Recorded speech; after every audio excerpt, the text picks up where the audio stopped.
Ang nagawa nila, meron tayong utang na magiging yung magmamature this year at saka next year. Pag nag-mature po yun, babayaran mo yung interest, babayaran mo yung principal, wala ka ng pantustos. No? Parang ubusin yung national budget. So, ano nagawa ko na? Yung magmamature in the next 2 years, na itulak nila ng 25 years.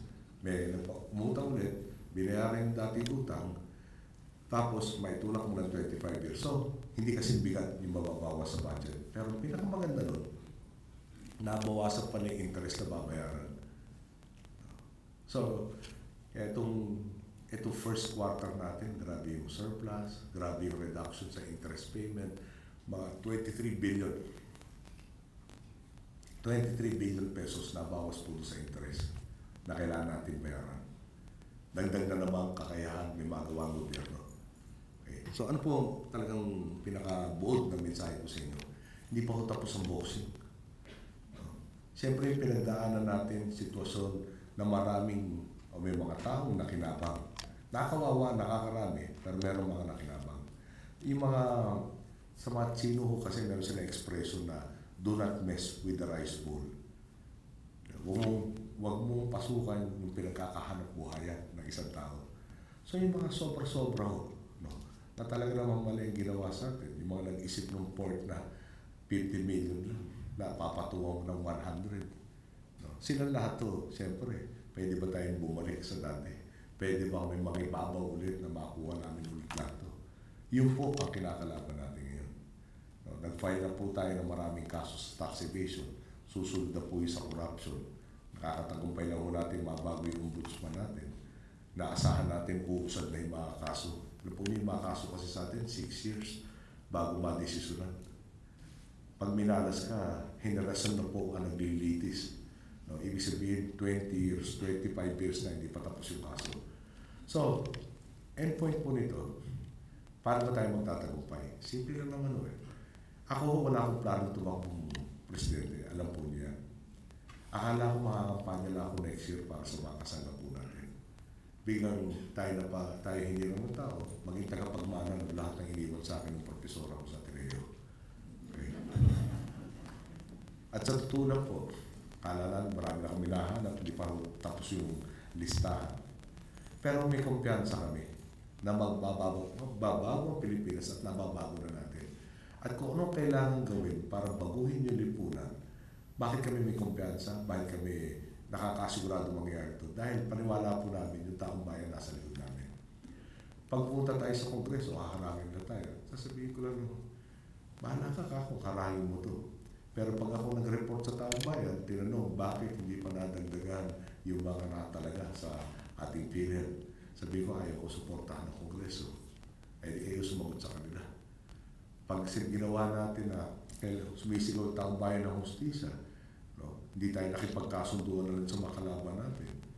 No. Pag sila pinilit nila, sabi ko rin, sumagot kayo sa mga boss ko na naghahanap ng katarungan. No.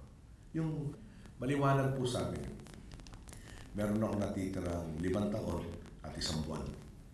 Kailangan po pagbaba ko, tsaka tanda ko po yun, siguro mga 11:30 a.m., June 30, no, 2016.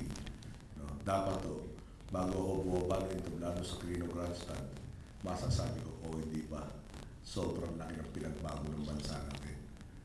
At ang punto po yan, sa aking pananaw po, personal, bakit umpisahan sa akin ng tatay ko, tinuloy ng nanay ko, kung ako naman makakatulong na nandun tayo sa huling pahina ng buong proseso, hindi naging sulit na lahat ng pagsasakripisyo natin, lahat ng pinagtutulungan natin dito. Pero kailangan po ulit-ulitin po. No? Yung hindi magagawa ni Noy Lumunguesa ito, sinamahan pa ni Cesar Purisima at ni Albert Rosario o ni Ambassador Lacandale. Yeah. Kailangan nating gawin yung kinabukasan natin sa pagsasalib ng ating mga puwersa, magtulong na pag medyo, di ba, bugbog kami ng bugbog sa kanilang mga kasamahan. Meron kaming sinasandal ang mga boss namin na talagang tuloy ang pagtitiwala at pakikisa doon sa pagbabagong ginagawa natin. Siguro, kailangan ko rin pag-usapan konti yung ating overseas community. Pansin po ba yun? Ang daming krisis sumunod-sunod. Binigyan naman kami ng practice. Nag-umpisa yung Korea. Yung Korea po, meron 50,000 na Pilipino doon. Meron tayo, kung saan di ba nagkaroon ng shelling. Kung natuloy yung gera doon, syempre kailangan natin ilikas.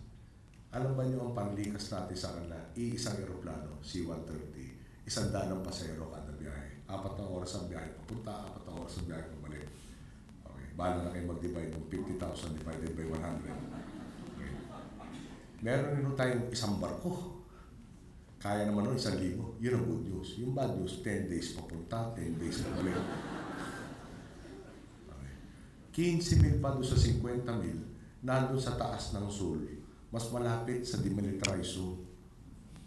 Buti lang, hindi ko nagkatuluyan. Pero ang gobyerno po nyo handa na kung sakasakali may problema, napakiusapan na po natin yung karating bansa, no? Na kukupkupin sandali para mas madali natin ilikas balik ng Pilipinas.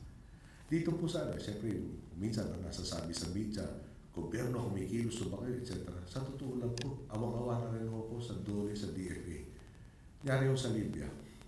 Ilang beses ho, hindi naman kayo pupuntahan, hindi kayo pwede tayo lumikas. Babalikan pa. Baka ngayon, pwede na kayo. Or pangatlo, minsan no, sa Yemen ho yata 4 o 5 beses nang binalikan nung embassy natin mula Saudi Arabia.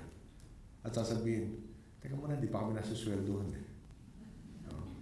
Sabi ko, nagbabarilan lang sa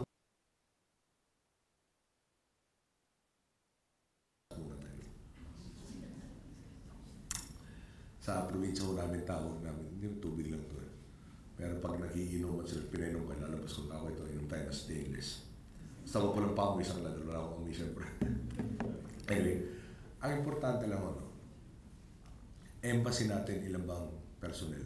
Baka 20. Dapat natin kumanta na lang ako pero anyway, mamaya makikita ko si Secretary Ona ng Health. Sasabihin niya sa akin, umubo kayo. Napansin mo ba niyo, hindi pa niyo tinupad yung usapan natin, magpapahinga kayo. Sabi ko, papahinga ako pagkatapos kita kausapin, uwi ako. Tulog ako na isang oras bago pumasok sa opisina ulit. Para mapagpahinga. Anyway, sa lahat ng lugar, at saka sunod-sunod, di ba? Umpisa tayong Korea, tumuloy tayo ng Egypt, may kasama pang Tunisia, mamaya may Libya, may Yemen, may konting Oman na sinasabi, may Bahrain. Alam niyo, magaling na po ako sa geography ngayon eh. At syempre, yung dating gawin, pirata. Yeah? Yung Somali pirates na nagpunta na ng Indian Ocean. Pansinin po nyo, no? Hindi namin ni minsan sinabing, wala ko tayong magagawa, magdasal na lang tayo. 20 yung taong nasa embassy. No? Papadala tayo ng dagdag. Alam mo naman, marami. 3 hanggang 5. Tapos yung communities, talaga naman nagkabuo-buo. Sila ho, no? Yung organizations, ang talagang katulong natin para ma-organize yung ating mga kababayan, para ma-guide, para madala sa mga lugar kung saan natin sila maililikas. Nagtutulong-tulong lahat to. No? So, dito ko lang ano. May mga nagre-reklamo, kung ano, kulang raw to, kulang raw yan. Pero totoo po nito, wala tayong kababayan kayang magsabing hindi sila inasikaso. Maski na sobrang panganib kuminsan sa ating mga personel. Lalo na po yung binalik-balikan na. Sa Pilipinas, gano'n rin eh. May parating na bagyo. Pupuntahan ng ating Office of Civil Defense, tataas na po yung ilog. Kailangan tayo lumikas. Di namin pwede iwan yung area namin dito. No, thank you. Babalikan ng pangalawa. Tumataas na nga talaga yung ilog, nakikita, pwede na kami ngayon. Kuminsan po, may sobrang tigas na ulo talaga, pangatlong beses. No? At yung pupunta ko doon, siyempre matindi ang panganib sa kanila. Na take 1 ka, may risko. Take 2, o di doble na yung risko. Take 3, gano'n ka na. Pero bilib ka na naman sa mga kawanilan sa gobyerno. No? Nung bagyong Frank, kasagsagan ng bagyo, nagbabaksakan yung puno, labas sila para bukas yung mga kalsada para makatulong ating mga kabayan.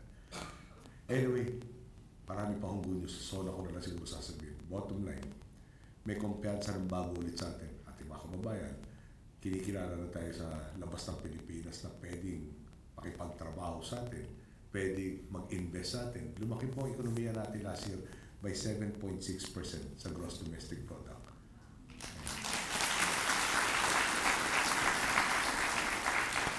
Dahil yung kasama sa pagbabago, kung kakailanganin lumabas ng Pilipinas, gusto po namin dahil ginusto. Hindi yung napilitan dahil walang pupuntahan sa Pilipinas. Diyan po marami tayong ginagawa ngayon. Yung ating pong education sector na reforma. Inumpisahan na po yung tinatawag na K+12, kindergarten 12 years. Ang hinahabol po nun, sa buong mundo kasi tatutuloy na yung bansa na 10 years yung basic education, yung grade school at high school. Kawawa naman yung mga bata napipilitin mo isiksik doon yung kinukuha 12 years sa ibang lugar. May classrooms po tayong gagawin ng mga 13,000 this year, mga 10,000 new teaching positions. Pero ang pinaka-importante po dyan, yung focus na mabigyan ng oportunidad at ma-maximize sa bawat Pilipino. No? Na meron kang pagkakataong matuto, mag-aral ka, may pupuntahan ka. Makagraduate ka na high school, meron ka ng marketable skill. Yung pagpasok na kurso, tutulungan ng DOLE. Every 2 years, meron survey. Saan ba maraming trabaho ngayon? Para bago ka mag-enroll, alam mo o may katiyakan ka na pag-graduate ka malamang tama itong kurso mo. Hindi yung katulad dati. Pumasok ng physical occupational therapy, nung nag-graduate, wala ng trabaho. Punta na nursing. Nag-aral ulit. Nag-graduate. Nagpasa ng board. Pag-apply niya, wala na namang pwesto. Habol mo ng habol eh. Sa dati meron, ngayon wala. Pipilitin rin ng gobyerno sa kasama ng paglilingkod na matulungan yung ating mga mamamayan. Pero ulitin ko lang ako. Talaga nasa transition tayo. Kumbaga may revolusyon nangyayari sa ating ngayon. Doon ba tayo sa dating gawin? May ilan ng lalamang at lahat nilalamangan. O pupunta na ba tayo dito sa direksyon na kung saan lahat tayo bibigyan ng pagkakataon, maisagad yung mga oportunidad at yung mga kakayahan ng bawat isa. Kayo ho magsasabi sa tayo tutungo. Kami ho, matagal na kami namili ng direksyon namin. Inaasahan namin po, tulungan nyo kami dito, marating natin dapat natin paroonan sa lalo madaling panahon. At meron na po sumisenya sa akin, pasensya na po kayo. Kasi kung ako lang mo pababayaan, pwede pa akong 2 oras dito. Pero marami rin tayo kinakasikasunod pa dito sa pag-uwi. Pagtatapusan na po ang ganito paraan. Maraming po salamat sa pagdalo nyo ngayon. Maraming salamat po sa pakikiisa nyo sa bawat isang Pilipino dito sa Thailand at pati na pag-aaruga nyo sa mga kamag-anak nyo po na iwan sa Pilipinas. Ito po maganda at maliwalas na kinabukasan. Halos tanga na natin pong buhay. Kailangan po hindi tayo sumuko, hindi tayo tamarin, dahil talaga naman po sandali na lang abot-abutan natin ang maganda kinabukasan yan. Magandang umaga po. Maraming salamat sa inyo. Maraming salamat. Of course, istulan na natin ang ating photo opportunity. Francis and Jose. Oh. Okay, cameras.